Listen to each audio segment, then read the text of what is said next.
Hello folks, Toad here with Visordown.com and welcome to the first ride impressions of the new 2020 Honda CBR1000RR-R. So we were on the launch of the new CBR1000RR, which took place at, CBR1000RR-R. You can't forget the last R, otherwise the man from Honda gets a little bit miffed. But yeah, we were on the launch of this bike back at Qatar. Went to Doha and rode the MotoGP circuit at the beginning of this year, and it was all very good and very nice. We only rode the SP variant of the CBR though. We didn't get to ride the stocker. And it was all on track. There was no road ride for that launch. So, you know, it's good to get a bike back to the UK, test out on British roads and see how it handles. So, this is, like I said, it's the base model. This is £19,995 there or thereabouts. So near as makes no difference, £20,000 for this thing.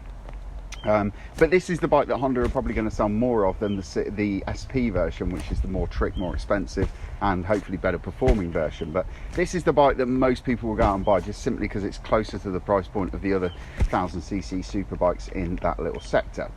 So what do you get? What is the difference between the SP and the non-SP version? Well, this has got forged, this has got cast lightweight aluminium wheels, whereas the top spec SP version gets Mazda forged lightweight jobbies. This bike has also got Nissin 4-pot calipers. They are very, very good, but they're not the Brembos that you get on the other model. And the other model also gets a Brembo radially mounted brake lever as well. The main difference between the two, and this is where most of your extra £4,000 is going if you stump up for the SP, is you get the fantastically mind-bendingly good Öhlins EC electronically controlled suspension system, which for the SP as well, I've got to add it because it's quite a big story really. That suspension system was developed by Öhlins from the word go. They were brought on at the beginning of the project and said, we need you to build suspension for this bike, and they did. And on the track it's bloody good. So what have we done? Well, I only picked this bike up, when did I pick it up? Yesterday, I think. So I nipped over to Honda's HQ and hopped back on this, and it was only 60 miles or so, so I haven't really done very much with it. And today, it is the hottest day of 2020 so far. So what did I think? Why don't we go wrap ourselves in leather and hurtle around the countryside? And that's what I've done. I've clocked up about another 50 or 60 miles on the bike. So what have we done today? I've literally just been having a play on some of the local roads that I know that are quite nice. And yeah, that's really about it. We've not done terribly lots with it because, like I said, I've only had it 2 days. What do I think to it? Okay, well, on the launch of this bike, the SP version on track, because it was being set up by Honda's engineers with bespoke track settings all done through the TFT dash, it was hard-edged and aggressive to ride, and yeah, it was knock your socks off quick. And I was kind of worried at the launch. I was thinking, well, how does this translate to a road bike? Because the Fireblade has always been an absolutely corking road bike. It doesn't matter what it's doing in BSB or World Superbike or anything like that. The road bike has always been the key to the Honda Fireblade's success. And I was kind of thinking, is it going to be as good on the road as the other blades? And I've come to the conclusion that it was probably more just to do with how firm the settings were that we were using on track. Qatar's a really, really new circuit. Billiard table smooth in most places, and without almost any sort of rise or fall or any crests or anything else to it. It's billiard table flat. And I think it was just because it was set up so hard for track riding that it kind of tricked me into thinking that it wouldn't be a very good road bike. And actually, I think it actually is. The suspension on this obviously isn't the electronic stuff. It's the shower big piston forks and a shower balance free rear cushion, as they call it, as well.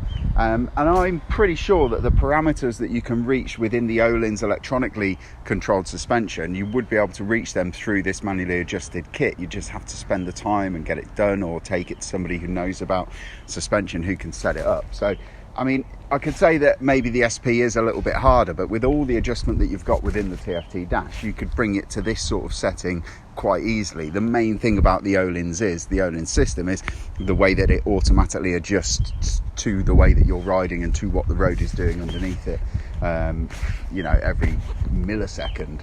Another thing that came sort of got noticed on the launch of the bike was that it is very revvy. It doesn't make massive amounts of power until you hit about 6,000 RPM, but then when it does, all hell breaks loose, and you can audibly hear the second that exhaust valve opens and the engine's able to breathe as freely as it wants to, and the thing just goes absolutely nuts.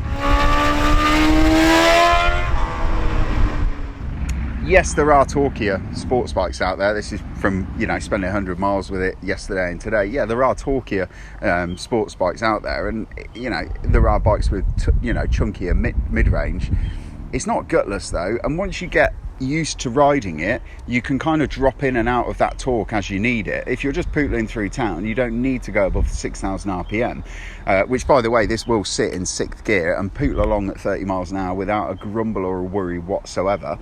But then when you start to get going and you need to make overtakes, you just have to be mindful of where you're, how far down are you going to shift, and then you learn to understand how far down the revs are, how far down you need to go the gearbox to get into that chunky part of the power curve, just to use all that power, because you don't really use the torque of this bike, you just use that power. So as long as you're chipping around sort of 6,000 RPM, you're going to be absolutely fine. The other thing that came up on the launch is that the riding position is aggressive. I've not changed my tune on that. I still think this is the most aggressive Fireblade I've ever ridden. I mean, they borrowed the geometry for the rider Ergonomics from the RCV213S, whatever it is, road going MotoGP bike.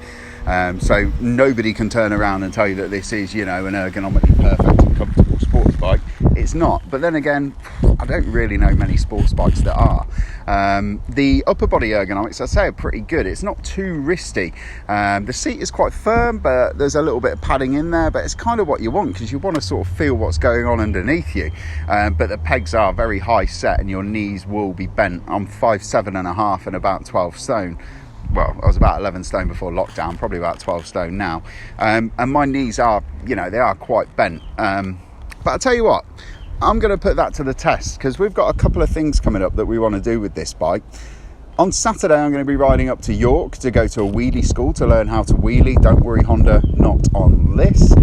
And also, then what we're going to do, on Monday next week, we are planning to ride to the Isle of Wight to go and spin some laps of the new Isle of Wight Diamond Road Races circuit. So on Saturday, we've got around about 300 miles to do on the thing to get up to York, to the airfield, and then back down to Coventry again. And then on Monday, it's going to be a long day. I'm probably going to have cracked up getting on for 400 miles by the time I get back, and I'm planning to do it in one day as well. So I'm planning to ride from Coventry to the Isle of Wight, get the ferry over, spin some laps of the new Diamond Races course, and then ride the thing back to Coventry. So if after that, I should think that I should be absolutely probably the best person to talk to regarding the comfort of Honda's new CBR1000RR. So there we have it. That's our first ride impressions. There will be full reviews going up on Visordown very, very soon, so please stay tuned, and thank you very much for watching.